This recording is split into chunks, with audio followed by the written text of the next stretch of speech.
나이가 들면서 우리 몸 곳곳은 노화가 진행되면서 여러 가지 증상이 나타날 수 있고 이에 따라 여기저기 좀 쑤시고 아프다 이런 얘기 많이 하게 되는데 특히나 허리 아프다라고 말씀하시는 분들 은근히 많습니다. 네, 그렇습니다. 네. 허리가 아픈 원인 여러 가지가 있겠지만 대표적인 노인성 척추 질환은 척추관 협착증이라는 질환이라고 하는데요. 네. 평균 수명이 길어진 만큼 반드시 관리해야 하는 질환 중에 하나죠. 그렇습니다. 그래서 오늘은요 척추관 협착증에 대해서 함께 알아보겠습니다. 한방재활의학과 전문의 최우성 원장과 함께하죠. 어서 오십시오. 안녕하세요. 네, 안녕하세요. 네, 우리가 척추, 특히나 그 허리 아프다라고 하면은 디스크 생각하는 분들 많은데 그렇죠. 척추관 협착증도 많이 발생한다면서요? 맞습니다.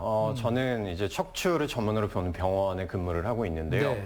디스크가 한 7이라면 협착증이 한 3 정도, 그리고 시기에 따라서 지금처럼 날씨가 추울 때는 6대 4 정도까지 그렇게 올라가는 경우들이 보입니다. 일반적으로 뭐 한 60대, 70대 넘어가야만 협착증이 많이 나타난다고 생각하시기 쉬운데 최근에는 사람들이 운동이 부족하고 그다음에 뭐 업무는 과중하고 네. 생활 습관도 나빠지기 때문에 그 연령층이 훨씬 더 이제 내려오고 있는 것들이 사실이거든요. 네. 자, 이 협착증이 어떤 건지에 대해서 먼저 좀 알아볼 필요가 있을 것 같은데 그림을 준비를 했으니까 보면서 말씀을 드리겠습니다. 네. 자, 지금 보시는 게 사람을 가로로 자른 단면도라고 보시면 될 것 같아요. 자, 앞쪽에 하얀 부분들이 척추에 있는 디스크, 그리고 이 까만색 부분이 내 허리에서 내려가는 중심신경인 척수라는 중심신경입니다. 이 신경이 이 정도의 사이즈를 가지고 있어야 되는데, 자, 오른쪽을 보시면 척추관 협착증에 걸린 사람이 옆에 있는 구조물들이 빨갛게 염증 반응이 일어나고 부어오르면서 척추관이 좁아지는 것들이 보이죠? 네. 자, 척추관이 좁아졌다라고 해서 우리가 척추관 협착증이라고 얘기를 하는 겁니다. 네. 그런데 척추관이 좁아지면서 발생하는 질환이라고 했는데 척추관이 좁아지는 이유가 뭘까요? 네, 여러 가지 퇴행성 변화가 일어나면서 증상들이 나타난다라고 보시면 될 것 같아요. 자, 나이가 들면서 어떻게 될까요? 뼈도 내려앉게 되겠죠? 네. 그다음에 아까 주변에 있는 조직들의 염증성의 변화로 두터워진다라고 표현을 했었는데 우리가 살아가면서 허리를 삐끗할 때도 있을 거예요. 그다음에 자세가 나쁜 상황에서 점점 한쪽은 당겨지고 한쪽은 늘어나고 이런 식으로 보면 밸런스가 틀어지는 경우도 생길 거고요. 자, 이렇게 척추관을 싸고 있는 인대라든지 아니면 힘줄, 그리고 주변에 있는 디스크는 뒤쪽으로 점점 튀어나오게 될 거고, 이런 연부 조직 쪽의 문제들과 뼈가 내려앉는 부분들이 같이 복합이 되면서 척추관이 좁아지는 것들이 척추관 협착증의 가장 큰 이유입니다. 근데 이게 뭐 모두가 나이가 든다고 다 아픈 건 아니잖아요. 이제 아프신 분도 계시고 건강한 분도 계신데 이 개인마다 좀 개인차가 많은 것 같아요. 네, 가장 중요한 부분을 짚어주셨다라고 말씀을 드려야 될 것 같습니다. 방금 제가 척추관 협착증의 원인에 대해서 퇴행성 변화라는 그 단어를 썼지 나이가 들어서 노화라는 이 단어를 강조하지는 않았거든요. 자, 그렇게 따지면 어떤 사람들은 나이가 들어서도 꼿꼿하고 그리고 튼튼한 허리를 가지고 있는데 어떤 사람들은 진짜 30대, 40대, 50대밖에 되지도 않았는데 벌써 척추관 협착증의 진단을 받고 치료를 받으셔야 되는 분들도 있거든요. 네네. 결국 내가 생활을 어떻게 하는지, 평소 때 운동을 어떻게 했는지, 그리고 척추 주변에 영양 공급은 얼마만큼 되고 그리고 주변의 근육과 인대들이 얼마만큼 탄탄하게 받쳐주는지 이 부분들에 따라서 척추관 협착증의 연령차는 정말 크게 나눠진다고 봐야 될 것 같습니다. 네, 생활 습관과 운동이 네. 참 중요함을 느낄 수가 있는데요. 그런데 또 얘기를 들어보면은 척추관 협착증과 허리 디스크가 동반이 되는 경우도 있다고 하면 맞습니다. 하더라고요. 네. 제가 환자분들을 병원에서 봤을 때 대부분의 척추관 협착증을 가지고 오시는 분들은 나이가 들면서 또는 내가 뭐 허리 쪽이 크게 문제가 없다가 갑자기 한 번에 척추관 협착증이 빵 하고 나타나는 게 절대 아니에요. 평소 때 허리 디스크를 한 2-3번 정도 알아봤거나 아니면 어떤 치료를 하고 허리 디스크가 잘 치료됐다고 생각을 했었는데 사실상 안쪽에 있는 근본적인 처치가 되지 않고 이 부분들이 누적이 되다가 어느 순간에 빵 하고 나타난 것 같지만 사실상은 내 허리 쪽에서 뭔가 계속 진행이 되고 있었던 거죠. 네. 그래서 허리 디스크가 있을 때 아니면 허리의 염좌라고 하죠. 우리가 살짝 삐었을 때 이때도 바로바로 처치를 하고 근본적으로 뭔가 구조의 개선이 필요하다. 라는 결론을 내릴 수 있겠습니다. 알겠습니다. 그럼 이제 증상이 어떻게 나타나는지 궁금하실 텐데요. 화면으로 궁금증 정리해봤습니다.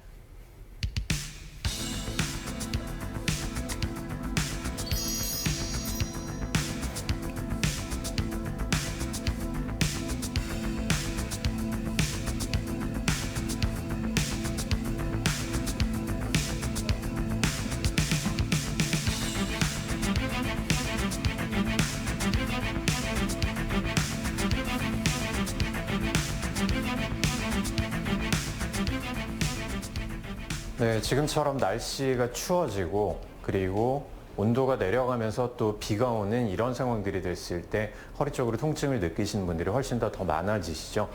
방금 이제 말씀해 주셨던 이런 증상들을 놓고 봤을 때 발 뒤꿈치로 선다든지 특히 허리를 뒤쪽으로 젖힐 때 통증이 나타난다라고 말씀을 해 주셨는데 크게는 세 가지로 생각을 해볼 수 있을 것 같아요. 간단하게는 허리 뒤쪽에 있는 척추와 척추 사이에 있는 후관절이라는 이 부분들의 문제가 있을 수도 있고 또는 근육이나 인대, 힘줄 이런 부분들의 문제가 있을 수도 있을 것 같습니다. 근데 대부분 50대, 60대, 70대 이렇게 올라가면서 가장 먼저 우리가 의심을 해야 될 부분들은 사실은 협착증이겠죠. 협착증의 주된 증상들 중에 하나가 허리를 천천히 굽힐 때는 통증이 괜찮은데 허리를 뒤로 젖히거나 아니면 조금만 오래 걷게 돼도 다리 쪽으로 터질 것 같거나 아니면 저리거나 이런 증상들 때문에 통증으로 걷지를 못한다는 것들이 있습니다. 지금 우리가 통증의 부위부터 먼저 한번 봐주셔야 될 것 같은데 대부분의 경우 근육성의 통증이라고 할 때는 허리 상부 쪽이나 아니면 허리 아래쪽 그리고 둔부 쪽으로 타고 내려가는 부분들이 있을 거예요. 근데 지금 뒤로 젖힐 때 허리 쪽의 통증과 더불어 다리 쪽으로 타고 내려가는 통증이 있다든지 아니면 평소 때 다리 쪽으로 피가 잘 통하지 않았어요. 자다가 쥐가 나서 잠을 깼어요. 이런 식의 증상들이 있다면 이걸 우리가 신경학적 증상이라고 해서 안쪽에 있는 척수와 그리고 내려가는 가지신경들이 뭔가 눌려 있을 가능성이 높다는 뜻입니다. 그래서 지금 우리 사례자분께서는 가장 먼저 해 주셔야 될 부분들이 주변에 한의원이나 한방병원을 먼저 내원을 하십시오. 그리고 정확하게 어떤 증상들이 있고 어떤 이학적 검진을 통해서 필요하다면 엑스레이와 MRI라는 검사를 진행을 하실 거예요. 그리고 안쪽에 있는 척수와 그리고 디스크 그리고 가지신경의 문제들을 보고 협착증인지 아니면 아까 제가 1번, 2번으로 제시를 했던 근육이나 아니면 후관절 쪽의 문제인지 이 부분들을 보고 치료를 진행하시면 되겠습니다.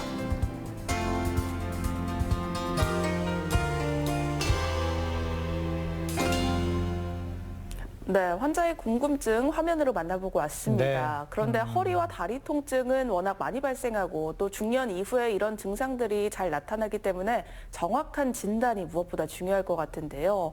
그렇다면 척추관 협착증 어떤 증상들이 있을 때 의심해 볼 수 있을까요? 네, 보통 허리 쪽이랑 다리 쪽에 증상들을 같이 공유를 하기 때문에 허리 디스크와 척추관 협착증은 사실상은 거의 비슷한 상황에서 나타나는 경우도 많고요. 아니면 헷갈리는 경우들이 많습니다.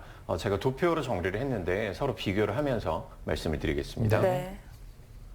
자, 좌측이 척추관 협착증이고요. 오른쪽이 허리 디스크입니다. 자, 이론상 교과서적으로는 허리 디스크는 허리를 굽힐 때 통증이 더 증가하는 양상이 있고 협착증은 허리를 굽히면 통증이 줄고 오히려 편해지고요.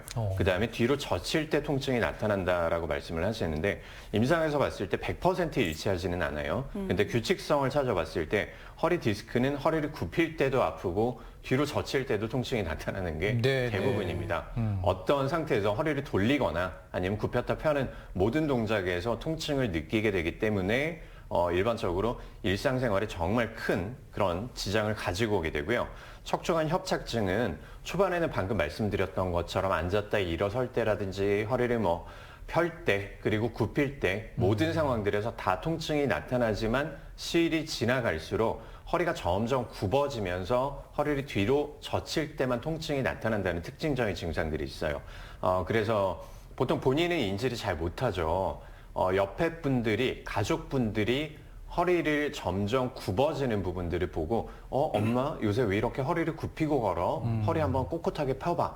이런 식으로 잔소리를 하시기 시작할 때예요. 자, 그때 뭔가 내 허리가 점점 굽어가는구나 라고 생각을 하시고 척추관 협착증을 또 의심을 해볼 수 있는 거죠. 그리고 방금 영상에서 봤던 것처럼 다리 쪽의 증상들이 사실상 저희 의료진이 봤을 때는 전조 증상이라고 캐치를 할 수가 있는데 일반인들은 다리가 약간 최근처럼 날씨가 추울 때는 약간 시린 것 같다, 피가 안 통하는 것 같다, 좀 저린 느낌이 심해졌다, 쥐가 나는 것들이 최근에 좀 더 심해졌다, 이런 식의 증상들이 예전에 내가 건강했을 때보다 조금씩 더 자주 일어난다면 신경학적인 문제라고 얘기를 하는 척추관이 좁아진 문제가 발생을 했을 가능성이 높다는 거죠.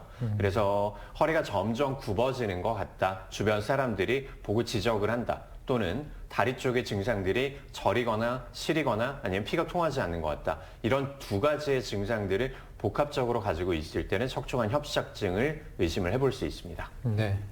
이 치료에 대해서도 궁금하신 분들이 많으실 텐데요. 대부분 또 고령의 환자분들이실 텐데 그렇죠. 치료 과정이 힘들지 않을까 하는 고민들도 많으실 것 같아요. 네, 맞습니다. 척추관 협착증은 아무래도 연령대가 디스크보다는 조금 더 있으시기도 하고요. 네. 사실상 협착증이 어려운 이유는 치료의 강도 자체가 어렵다기보다는 협착증이라는 질환 자체가 결국 만성이고 퇴행성의 병변들이 정말 많이 복합이 되어 있기 때문에 치료 기간이 길어진다는 부분들이 있을 것 같아요. 자, 사실 이때 한방적인 치료가 훨씬 더 강력하게 저는 작용을 할 수 있다고 생각을 하는 게 한방이라는 특성상 몸의 컨디션을 같이 조절해 줄 수 있는 여러 가지 치료법들이 있거든요. 네. 한약의 치료법들도 있을 거고 아니면 추나를 통해서 내 몸의 밸런스를 다시 또 맞춰줌으로써 몸이 편하게 움직일 수 있도록 만들어주는 것도 있을 거고, 그리고 염증성의 반응들을 스테로이드나 이런 다른 이제 강력한 약들이 아니라 훨씬 더 부드럽고 순한 약들을 쓸 수 있기 때문에 크게 걱정 없이 치료를 진행하셔도 될 것 같습니다. 네, 말씀해 주시는 걸 들어보니까 이제 수술이 없이도 네. 치료가 가능하다니까 또 이제 다행인데요. 구체적으로 좀 알려주시죠, 치료 방법에 네, 대해서. 첫 번째 치료 방법이 결국 다리 쪽에 저리거나 시리거나 아니면 허리 쪽에 통증이 나타나게 되겠죠. 자, 이때는 일반적으로 침 치료를 위주로 하는데 척추관 협착증은 일반적인 침 치료는 솔직히 효과가 조금 발휘되기가 어렵습니다. 그만큼 중한 질환이라고 봐야 될 것 같고요. 보통 이제 척추관 협착증에 가장 많이 저희가 사용을 하는 것들이 한약에서 추출한 약침이라는 요법을 써서 염증을 강력하게 줄여주고 그다음에 주변 조직에 영양분을 공급을 할 수가 있을 거예요. 봉침 또는 벌침이라고 얘기 들어보셨을 거예요. 벌침 요법을 사용을 해서 조금 더 세게 접근을 해볼 수 있을 거고, 잠깐 언급을 했지만 추나 요법이라는 우리가 교정 요법들, 척추의 배열을 바로 맞춤으로써 내 보행을 그리고 허리를 굽혔다 펴는 이런 동작들을 원활하게 만들어주는 교정 요법들이 있고요. 마지막으로는 신경을 재생시키고 그다음에 근육과 인대를 탄탄하게 만들어주고 내 컨디션을 조절을 해줄 수 있는 한약요법들, 이렇게 세 가지를 치료에 응용을 할 수 있겠습니다. 네, 이렇게 치료한 후에 재활도 굉장히 중요하다고 하는데 네. 재활은 어떻게 하면 될까요? 네, 보통 환자분들이 재활이라고 하면 가장 먼저 떠올리시는 것들이 운동이죠. 그리고 두 가지의 큰 실수들을 하게 되시는데, 첫 번째는 내가 조금 나았다라고 생각이 됐을 때, 자, 이제 내가 더 이상 아프지 않게 살기 위해서 운동을 열심히 해야지라는 생각으로 아직까지 내 몸이 준비가 되지 않았는데 운동을 극단적으로 많이 시행하시는 경우들이 많아요. 네네. 평소 때는 운동을 하지 않다가 하지 않아도 될 때 운동을 과도하게 하기 때문에 네. 이게 필요할 때 하지 않고 필요 없을 때 과도하게 하기 때문에 신경의 손상이 좀 더 증가가 되는 거거든요. 그래서 운동은 하지 않다가 갑자기 하는 것들이 아니라 천천히 점진적으로 증가시키는 것들. 이 부분들은 저희가 얼마만큼의 운동을 얼마만큼 하십시오라고 다시 또 제시를 해드릴 거예요. 네. 자, 두 번째는 환자분들의 운동 강도에 대해서 말씀을 드려야 될 것 같은데, 보통 우리가 허리 쪽이나 아니면 협착증이나 아니면 다른 관절 쪽의 운동들에서 환자분들이 공통적으로 어떤 운동을 하십니까? 라고 말씀을 드렸을 때 대답을 하시는 것들이 저는 열심히 걷습니다라는 운동들을 많이 말씀을 하십니다. 근데 사실상 운동의 강도에 있어서 걷는 것들은 내가 필요한 운동 강도의 한 절반 정도밖에 되지는 않는 거예요. 조금 더 어떤 종목들을 변화를 시키거나 아니면 빠르게 걷거나 가볍게 달리는 정도의 나중에 재활을 위해서는 강도가 어느 정도 있는 운동들이 필요한 거거든요. 이 부분들 역시 주변의 의료진과 상담을 통해서 본인의 체력에 맞는 운동들을 꼭 한번 시도해 보시기 바랍니다. 알겠습니다. 오늘은 한방재활의학과 전문의 최우성 원장과 함께 노년에 발생할 수 있는 척추관 협착증에 대해서 자세히 살펴봤습니다. 오늘 원장님 잘 들었습니다. 네, 감사합니다. 성호 씨 오늘 잘 들었습니다. 저희 방송을 통해서도 충북의 학생들의 몸과 마음의 건강을 위해서 충북형 몸활동에 대해서 소개해드린 바가 있는데요. 충북형 몸활동 어디서나 운동장 활성화를 위해서 한 학생당 하나의 스포츠 활동을 추진하기로 했다고 하더라고요. 네, 그렇습니다. 학생 개개인이 자신이 흥미가 있는 스포츠 한 가지 이상을 경험할 수 있도록 환경을 만든다는 건데요. 네. 스포츠 활동을 하면 건강한 도파민이 나온다고 합니다. 스포츠 활동을 통해서 몸도 마음도 건강해진 우리 학생들 모습 기대하겠습니다. 네, 그리고 오늘 많이 춥습니다. 네. 건강 관리도 유의해 주시길 바라면서 내일 또 생방송으로 인사드리겠습니다. 고맙습니다.